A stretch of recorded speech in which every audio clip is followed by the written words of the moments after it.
Hi. I've just been thinking, being the operative word, how to explain better the journey that I am on and the practices that I do and the spiritual teachers that I follow to bring about more often throughout my day and in my life that sense of peace of mind. It's peace of mind that sits at the heart, at the center of everything I do, really. Um, I love to work with the body because if we're in pain, that disturbs our peace of mind. You know, if your back's hurting or your neck, your shoulder. So through my yoga therapy, that is obviously useful to help to bring about peace, happiness, and contentment. But really going deeper than that, working with the mind, using yoga and spirituality is, it's life changing, and I sometimes struggle to explain it. I think sometimes of like an elephant, the story of the elephant, the fable where each wise man feels a different part of the elephant, the one that I mean. One wise man is feeling the trunk, and they're saying that they're describing the trunk. I think they were all blindfolded, and they're describing the elephant, and they're saying it's long, it's smooth, and then there's another one that's holding the tail, and they're like, no, you're wrong. It feels like a rope.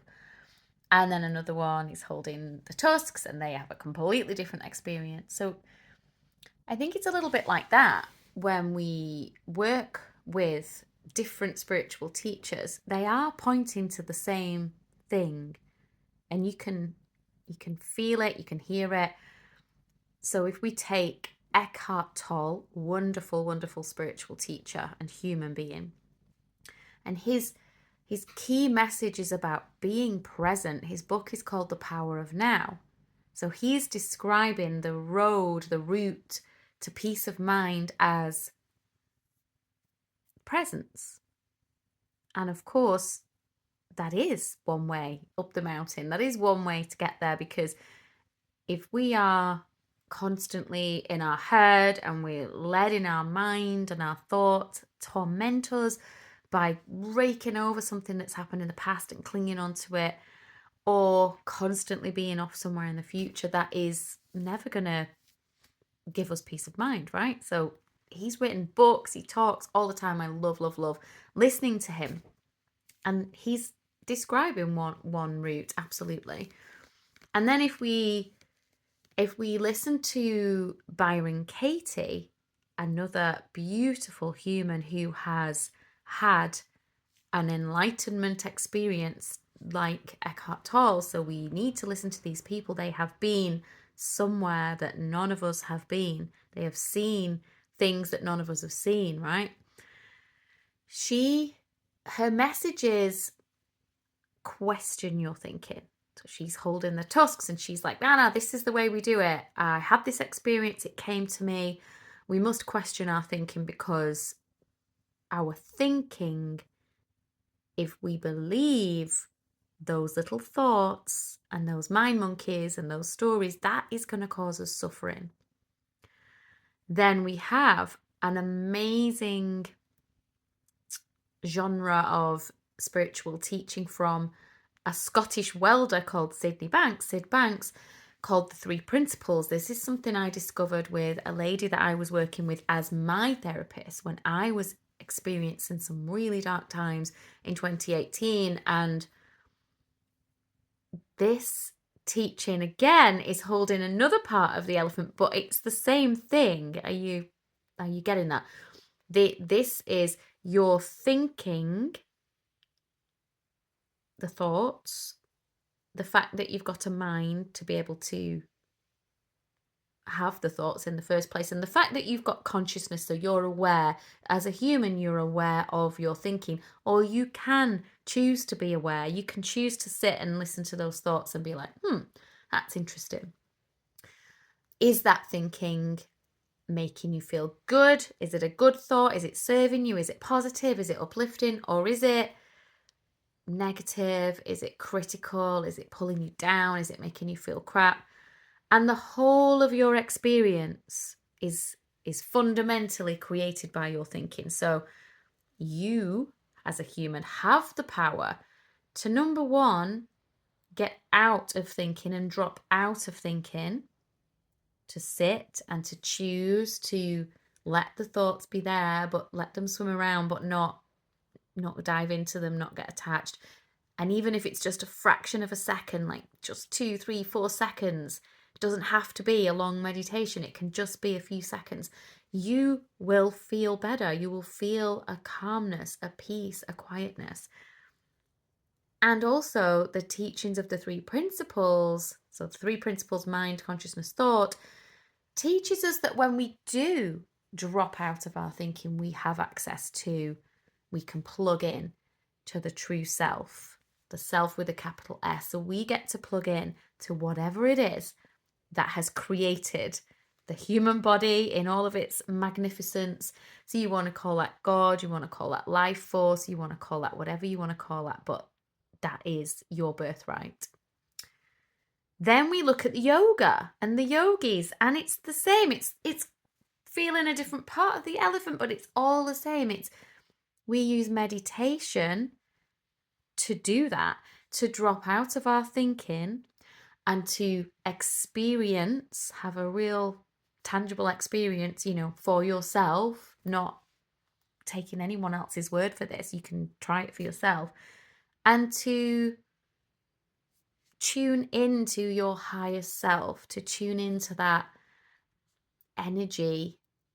Again, you will bring yourself into the present moment. You will drop your thinking. You will sit.